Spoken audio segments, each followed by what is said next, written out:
Welcome dear friend. तो स्वागत है आप लोगों का हमारे यूट्यूब चैनल में। तो आज का टॉपिक मैं लेके आया हूँ जो काफ़ी इम्पोर्टेंट है और एग्ज़ाम के पॉइंट ऑफ व्यू से है। तो समझते हैं इसमें क्या होता है। तो हमारा टॉपिक है उपभोक्ता संरक्षण अधिनियम 1986। तो समझते हैं इस अधिनियम में क्या क्या बोला गया था। इसमें एक्चुअली क्या होता है कि जो भी उपभोक्ता से रिलेटेड पहले क्या होता था, उपभोक्ता को बहुत सारे धोखाधड़ी का सामना करना पड़ता था, उसको बहुत सारी धोखाधड़ी मिलती थी। जैसे अगर कोई सामान लेता था तो उसमें मिलावट मिलती थी, तो इस टाइप से उसे कहीं ना कहीं बहुत बड़ा नुकसान हो जाता था। या फिर जो भी उसकी सेहत से रिलेटेड है उससे रिलेटेड उसको क्या होता है, बहुत सारी परेशानियों का सामना करना पड़ता था। अगर मान लो कोई ऐसा व्यक्ति जिसने ख़राब सामान बेच दिया हो और जिससे उपभोक्ता को उससे रिलेटेड बहुत सारे दिक्कतों का सामना करना पड़ता है, तो इस केस में क्या हुआ है कि जो उपभोक्ता के जो भी अधिकार होते हैं, जैसे वो सामान को वापस कर सकता है, तो इस टाइप के कई सारे अधिकार इसमें बताए गए हैं। तो समझते हैं किस तरीके से काम करता है। इस अधिनियम को 1986 में लाया गया था।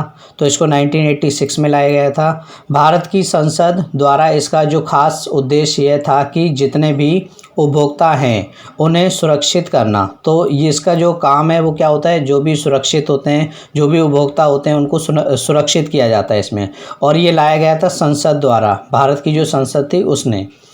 बाद में इस अधिनियम को बदल दिया गया। बाद में इसमें क्या हुआ, बहुत सारे बदलाव कर दिए गए उपभोक्ता संरक्षण अधिनियम 1986 से। तो इसमें इस तरीके से इसमें कई सारे बदलाव हुए हैं। इसका खास काम यह था कि उपभोक्ता को सुरक्षा संरक्षण दे, साथ ही साथ बहुत से ऐसे प्राधिकारी विभाग खोले गए जो उपभोक्ता की शिकायतों को सुनता है तथा उसकी शिकायतों का निपटारा भी करता है। तो इसमें क्या किया गया, जो बहुत सारे ऐसे कंज्यूमर आपने देखे होंगे हेल्प सेंटर ये सब खोले गए, जिससे क्या होता है जो भी उपभोक्ता की कोई शिकायत होती थी तो वो क्या होता था उसमें उसका निपटारा किया जाता था। यह अधिनियम अक्टूबर 1986 में पास किया गया और 24 दिसंबर 1986 में लाया गया था। इस अधिनियम में ऐसे अधिकार हैं जो एक उपभोक्ता को दिए गए हैं। तो इसमें क्या क्या अधिकार हैं समझते हैं।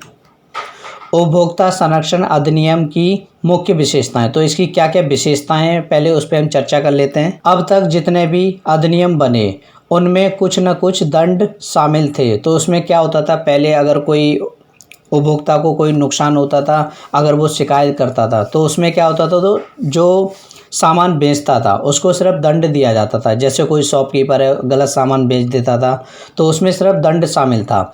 लेकिन जो उपभोक्ता संरक्षण अधिनियम ये बाकी सभी अधिनियम से अलग है। तो ये काफ़ी सबसे अलग है। इसमें यदि कोई उपभोक्ता कोई शिकायत करता है और यदि उसके खिलाफ शिकायत करता है, यदि वह दोषी होता है तो उसे मुआवजा देना होता है। तो मुआवजा भी इसमें रखा गया था, मतलब उसको दंड तो था ही, साथ ही साथ उसको क्या हुआ, मुआवजा भी देना पड़ेगा। मतलब जो भी नुकसान हुआ होगा वो भी उसकी भरपाई करनी पड़ेगी। यह सभी वस्तुओं तथा सेवाओं पर लागू होता है जब तक केंद्र सरकार द्वारा विशेष तौर पर छूट दी गई हो। मतलब इसमें सभी पे सभी वस्तुएं होती हैं, उन सभी पे इसको लागू किया जाता है। यह निजी, सार्वजनिक अथवा सहकारी सभी क्षेत्रों पर लागू होता है, चाहे वो सार्वजनिक हो चाहे निजी हो, सभी पे लागू होगा। अगर कोई खराब सामान बेचता है तो आप उसकी शिकायत को कर सकते हैं। यह केंद्र, राज्य तथा जिला स्तरों पर उपभोक्ता संरक्षण परिषदों की स्थापना का प्रावधान उपलब्ध कराता है, जिनका मुख्य उद्देश्य उपभोक्ताओं के अधिकारों का संवर्धन और उनका संरक्षण है। तो इन सब में इसको क्या होता है, संरक्षण दिया जाता है। इन कानून के प्रावधान किसी अन्य कानून के प्रावधानों के अतिरिक्त रूप में होते हैं, न कि उनके प्रावधानों के महत्व को कम करते हैं। यह ध्यान दिया जा सकता है कि उपभोक्ता संरक्षण अधिनियम 1986 को उपभोक्ता संरक्षण पूर्ण सुधारवादी अधिनियम संशोधन 1993 तथा पुनः संशोधन अधिनियम 2002 द्वारा सुधारा गया, जो 10 मार्च 2003 से प्रारंभ में लाया। मतलब पहले क्या होता था कि इसमें बहुत पुराने कानून थे, बट उसमें क्या हुआ, थोड़ा थोड़ा उसमें चेंजेस करते गए। जैसे 1993 में चेंज हुआ, फिर 10 मार्च 2003 में चेंज हुआ। तो इस तरीके से इसमें क्या हुआ, थोड़े थोड़े बदलाव होते गए। फिर 2000 में हुआ, तो इस तरीके से बदलाव होते गए इसमें। दूसरे प्रावधानों में उसे सज़ा तो मिलेगी ही मिलेगी, साथ ही कोपरा इसके नाम से जाना जाता है। जो भी हमारा कंज्यूमर प्रोटेक्शन एक्ट होता है उसको कोपरा के नाम से जाना जाता है। अधिनियम में मुआवजा भी देना होगा, तो इसमें क्या होता था, उसको मुआवजा भी रखा गया था। इसमें यह अधिनियम 1986 में लाया था, परंतु इसमें बहुत सारे बदलाव करना पड़ा। तो इसमें बहुत सारे बदलावों को करना पड़ा, जिसमें सबसे पहले जो बदलाव हुआ वह 1993 में हुआ, फिर 2002 में, और दूसरा बदलाव 10 मार्च 2003 में हुआ। तो ये सारे बदलाव इसमें देखने को मिलते हैं। उपभोक्ता के अधिकार इस प्रकार हैं। अब समझते हैं कि उपभोक्ता के क्या क्या अधिकार होते हैं। तो पहला जो अधिकार है, सुरक्षा का अधिकार।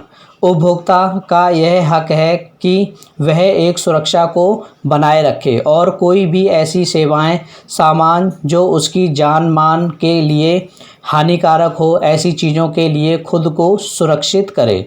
यदि कोई ऐसा व्यक्ति ऐसी कोई वस्तु बेच रहा है जो उपभोक्ता के जान मान को हानि हो सकती है, तो उपभोक्ता का यह हक है कि वह इस प्रकार की गतिविधि के लिए शिकायत कर सकता है। तो इस तरीके से उसको क्या होता है, सुरक्षा का अधिकार मिला हुआ है इसमें। अगला है इसमें सूचना का अधिकार। समझते हैं इसमें क्या है।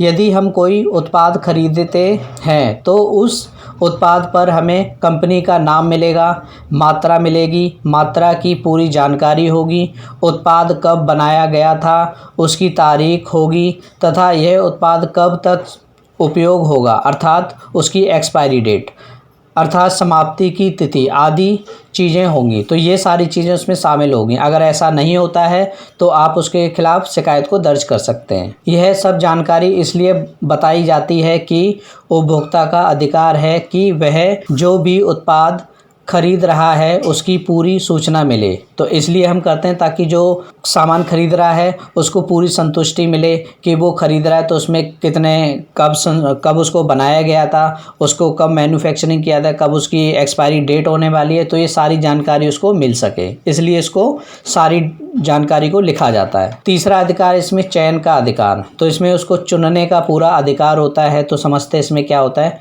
एक उपभोक्ता का अधिकार है उसके पास जो भी राशि है उसके अनुसार अपने उत्पाद को चुने, जिससे वह उस उत्पाद के प्रति संतुष्टि महसूस करे कि जो राशि उसने चुकाई है वह सही है या गलत है। तो इस चीज़ में क्या हो, उसको चुनने का अधिकार मिला हुआ है इसमें। तो इसमें जो भी प्रोडक्ट वो ख़रीदना चाहता है उसके पास जितनी भी राशि है वो उसी के अकॉर्डिंग कोई उत्पाद को खरीदेगा। तो ये सारा अधिकार उसको मिला हुआ है इसमें। जैसे हमारे पास रेल के कई सारे मूल्य होते हैं, तो जैसे हम रेल की टिकट वगैरह लेते हैं तो उसमें कई सारे मूल्य मिलते हैं। कोई ज़्यादा महंगी टिकट होती है, कोई थोड़ी सस्ती होती है। यदि हम कोई टिकट लेते हैं तो उपभोक्ता का अधिकार है कि वह और ज़्यादा मूल्य वाली टिकट खरीदे या कम मूल्य। यदि ज़्यादा मूल्य वाली टिकट खरीदता है तो उसको उसके मुताबिक जो सुविधाएं होनी चाहिए मिलेंगी कि नहीं मिलेंगी, तो ये सारी बातें उसको बतानी होती हैं। तो इसलिए उसको चुनने का पूरा अधिकार होता है कि कौन सी टिकट में ज़्यादा फैसिलिटी मिलेगी, कौन सी टिकट में कम फैसिलिटी मिलेगी। तो ये सारी सुविधाएं उसको बतानी होती है। सुने जाने का अधिकार। तो समझते हैं इसमें क्या है। यदि उसकी कोई शिकायत समस्या है किसी कंपनी को लेकर तो उसे सुना जाने का अधिकार होना चाहिए, उसकी समस्या को सुनना चाहिए। यदि नहीं सुना जाता तो जो कंपनी नहीं सुनती उसके खिलाफ शिकायत की जाए। तो जैसे अगर मान लो हम कोई सामान ले रहे हैं और उसमें बहुत सारी दोष हैं उसको सामान को ख़रीदने से, तो हमें क्या करना चाहिए, ऐसे सामान के खिलाफ हमें शिकायत करनी चाहिए। और यदि वो शिकायत को नहीं सुनते हैं तो उनके खिलाफ उनको कानूनी कार्रवाई करनी चाहिए। तो उनको जो अधिकार है उनका जो सुने जाने का अधिकार होना चाहिए, उनकी बातों को सुनना चाहिए कि किस चीज़ का क्या नुकसान हुआ है या फिर क्या फॉल्ट है, तो उनकी बातों को सुनना चाहिए। अगला है समाधान खोज का अधिकार।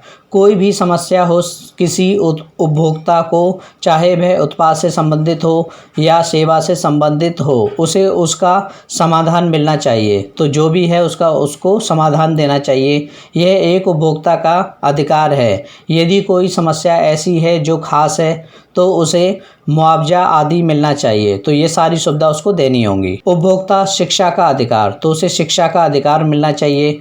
एक उपभोक्ता को उसके अधिकार पता होना चाहिए किसी उपभोक्ता के क्या अधिकार हैं। यदि उपभोक्ता को उसके अधिकार पता नहीं होंगे तो वह उपभोक्ता कई जगहों पर ठगा जा सकता है। तो कहने का मतलब है कि अगर वो कोई प्रोडक्ट ले रहा है तो उससे रिलेटेड उसको क्या क्या उसको अधिकार मिले हुए ये उसको बताना होगा। तो उसी में कह रहा है कि उसको इस तरीके की शिक्षा हमें देनी होगी। शिकायतों का दर्ज कराना। अब देखते हैं शिकायतों को कहाँ दर्ज कराया जाता है।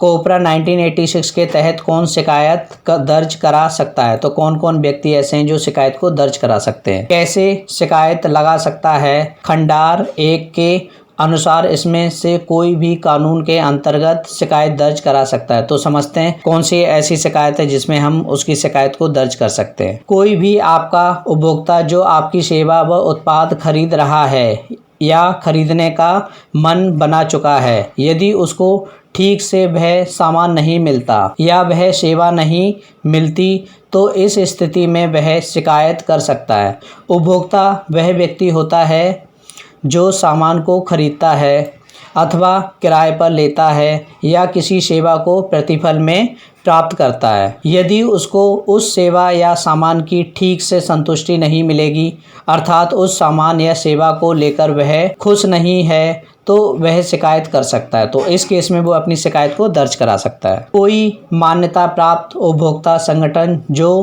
कंपनी एक्ट के अंतर्गत अथवा उस समय लागू की किसी अन्य कानून के अंतर्गत पंजीकृत हो, उपभोक्ता चाहे उसका सदस्य हो या ना हो, वह अपनी शिकायत करा सकता है। तो ऐसा कोई जहाँ पर उसकी पंजीकरण हो रखा हो ऐसा कोई संगठन, तो उसमें जाकर वो अपनी शिकायत को दर्ज करा सकता है। एक या एक से ज़्यादा उपभोक्ता जिनको उस समस्या या सेवा से संबंधित समान परेशानी है, वह आपस में मिलकर जिला फोरम की अनुमति के साथ शिकायत दर्ज कर सकते हैं। तो इनकी अनुमति लेके वो क्या कर सकते हैं, वो शिकायतों को दर्ज कर सकते हैं, जिसमें अच्छा फ़ायदा यह होगा जो दूसरे उपभोक्ता होंगे जो सोच रहे होंगे कि कौन ऐसी शिकायतों में पड़ेगा, वे भी ऐसी जगह पर सुरक्षित हो जाएंगे। तो ये भी उनके लिए फ़ायदा रहेगा। केंद्र अथवा राज्य सरकार व्यक्तिगत क्षमता में अथवा सामान्य रूप में उपभोक्ता के हितों के प्रति एक प्रतिनिधि की तरह काम करना चाहिए। तो ये सारी चीज़ें उन पे होनी चाहिए। यदि आप इसमें से कोई भी शिकायत करते हैं तो आपको एक जो भी निर्धारित फीस होगी वह देनी होगी। तो जो भी एक निर्धारित फीस रखी जाती है वो उसमें हमें चुकानी होगी और आपकी शिकायत दर्ज हो जाएगी और आपकी शिकायत को वहाँ पर दर्ज कर लिया जाएगा। कौन सी शिकायत दर्ज की जा सकती है। किसी व्यापारी अथवा सेवा प्रदाता द्वारा। तो ऐसी कौन कौन सी शिकायतें जिनको हम दर्ज करा सकते हैं, तो समझते क्या है। किसी उपभोक्ता को ऐसा सामान दिया गया हो या ऐसी सेवा दी गई हो जिससे उपभोक्ता को हानि का सामना करना पड़ा। तो ऐसी कोई भी चीज़ जो उसको दी गई हो जिससे उसे बहुत सारी हानि का सामना करना पड़ा है तो हम उसकी शिकायत को दर्ज कर सकते हैं। कोई ऐसा सामान खरीदा गया जिसमें काफ़ी सारा दोष है, तो ऐसे प्रकार के उत्पाद के लिए शिकायत दर्ज की जा सकती है। तो ये भी आपका बिल्कुल सिंपल पॉइंट है। और समझते हैं क्या है। जो भी हम सेवा लेते हैं यदि उसमें कोई कमी है तो इस प्रकार की सेवा के लिए शिकायत दर्ज की जा सकती है। तो इसके लिए भी हम शिकायत दर्ज कर सकते हैं। जब कोई व्यापारी या सेवा प्रदाता किसी वस्तु या सेवा से ज़्यादा पैसे वसूलते हैं, जब कोई हमसे ज़्यादा पैसे ले लेता है, मतलब जो भी प्रोडक्ट पे प्राइस छपा हुआ है अगर उससे ज़्यादा वसूलता है तो भी शिकायत दर्ज की जा सकती है। तो भी हम क्या कर सकते हैं, उसकी शिकायत को दर्ज कर सकते हैं। जो भी सरकार ने मूल्य निर्धारित किया है यदि कोई व्यक्ति उससे ज़्यादा पैसे वसूलता है तो शिकायत दर्ज की जा सकती है। तो इस स्थिति में हम शिकायत को दर्ज कर सकते हैं। जिस समय जो मूल्य चल रहा हो उससे ज़्यादा मूल्य लेना, जो पैकेज में दर्शाए गए मूल्य से ज़्यादा मूल्य लेना, तो ये सब भी उसी में आ जाएगा। दो व्यक्तियों के बीच में जो मूल्य तय किया गया यदि वह चुकाने का समय आया तब वह इनकार करे या पार्टी ज़्यादा पैसे ले। मतलब वो ये, अगर मान लो हमने किसी से वादा किया है तो हम इतने का सामान उसको लेंगे और देंगे, अगर ऐसी स्थिति आ जाए कि बाद में वो इनकार कर दे तो ऐसी स्थिति में हम क्या कर सकते हैं, उसकी शिकायत को दर्ज कर सकते हैं। कोई भी ऐसी वस्तु जो लोगों की ज़िंदगी के लिए हानिकारक है और यह खुले तौर पर व्यक्तियों में बेची जा रही है और उस सामान को बेचने के लिए जो ज़रूरी प्रक्रिया है उसे नहीं अपनाया जा रहा है। जैसे आपने देखा होगा जो लोग दारू वगैरह बेचते हैं उनके पास लाइसेंस होता है, अगर वो लाइसेंस नहीं लेंगे तो कहीं ना कहीं उनका केस को हम दर्ज कर सकते हैं ऐसी चीज़ों में, ठीक है। और जो व्यापारी हैं उसे पता है कि जो वह बेच रहा है वह सुरक्षित नहीं है व्यक्तियों के लिए, तो ऐसे समय में हम शिकायत कर सकते हैं। तो ऐसी स्थिति में हम क्या कर सकते हैं, उसकी शिकायत को कर सकते हैं। शिकायत कहाँ दर्ज की जाए, तो शिकायत कहाँ दर्ज की जाएगी ये देखते हैं क्या है इसमें। यदि वह वस्तु अथवा सेवाओं तथा क्षति का मूल्य 20 लाख से अधिक नहीं होता तब शिकायत को जिला फोरम में दर्ज किया जा सकता है। तो उसको हम जिला फोरम में दर्ज करा सकते हैं, जिसके कानून क्षेत्र की स्थानीय सीमाओं के भीतर विपक्षी दल वास्तविक रूप से रहता है, मतलब वो व्यक्ति उसी एरिया में रहता है जिसमें जिला फोरम बना हुआ है, अथवा व्यापार करता है या उसके कार्यालय की शाखा है, अथवा जहां कार्रवाई का कारण आंशिक अथवा संपूर्ण रूप से उत्पन्न हुआ है। जैसे कोई व्यक्ति है, ठीक है, और उसने कोई ख़राब सामान बेचा है और वो उसी दायरे में रह रहा है जिस दायरे में हम उसकी शिकायत को कर सकते हैं, तो वहाँ पर हम जाकर उसकी शिकायत को वहाँ पर दर्ज कर सकते हैं। यदि वस्तु अथवा सेवा तथा क्षति का मूल्य 20 लाख से अधिक होता है परंतु 1 करोड़ से अधिक नहीं होता तब शिकायत को राज्य आयोग के समक्ष दर्ज किया जा सकता है। तो इसको राज्य आयोग के समक्ष हम दर्ज कर सकते हैं अगर 20 लाख से ज़्यादा होता है और 1 करोड़ से कम होता है। तो यदि वस्तु अथवा सेवा तथा क्षति का मूल्य 1 करोड़ से अधिक होता है तब शिकायत को राष्ट्रीय आयोग के समक्ष दर्ज किया जाता है। तो इसको फिर कहाँ दर्ज किया जाता है, राष्ट्रीय आयोग के समक्ष हम इसको पेश कर सकते हैं। तो आई होप आपको इतना क्लियर हो गया होगा। तो आज की क्लास में बस इतना ही।